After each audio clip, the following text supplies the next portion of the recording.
Υπάρχει άραγε μυστική συνταγή για να γίνει ένα βίντεο viral? Μείνε μαζί μου και δες το βιντεάκι. Λοιπόν, μου στέλνετε πάρα πολλά μηνύματα και με ρωτάτε πώς μπορεί να γίνει ένα βίντεο viral και τι πρέπει να κάνω για να γίνει viral και να αποκτήσει περισσότερες προβολές. Οπότε αποφάσισα να κάνω αυτό το βιντεάκι και να σου δείξω τι δουλεύει για μένα τις περισσότερες φορές. Δεν ξέρω αν αυτό είναι μαγική συνταγή, αλλά σίγουρα υπάρχουν 3 κλειδιά τα οποία σου ξεκλειδώνουν το viral. Πρώτο κλειδί, η εισαγωγή. Στα πρώτα 5 δευτερόλεπτα του βίντεο σου πρέπει να δείξεις ξεκάθαρα τι θα πεις στο κοινό σου.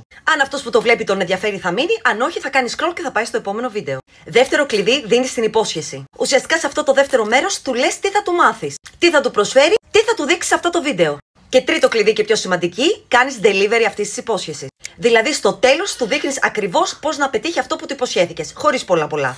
Και βέβαια στο τέλος του βίντεο μπορείς να ζητήσεις να κάνουν ένα follow, ένα like και ένα save, γιατί είναι πάρα πολύ σημαντικό, ειδικά για το TikTok, να κάνεις save τα βίντεο των άλλων. Αν όλα αυτά εντωμεταξύ τα κάνεις σε 1 λεπτό, τότε το βίντεο σου έχει τις περισσότερες πιθανότητες να φτάσει στο σωστό κοινό. Και αν δεν δουλέψει, τότε ίσως χρειαστεί να βρεις άλλο κοινό.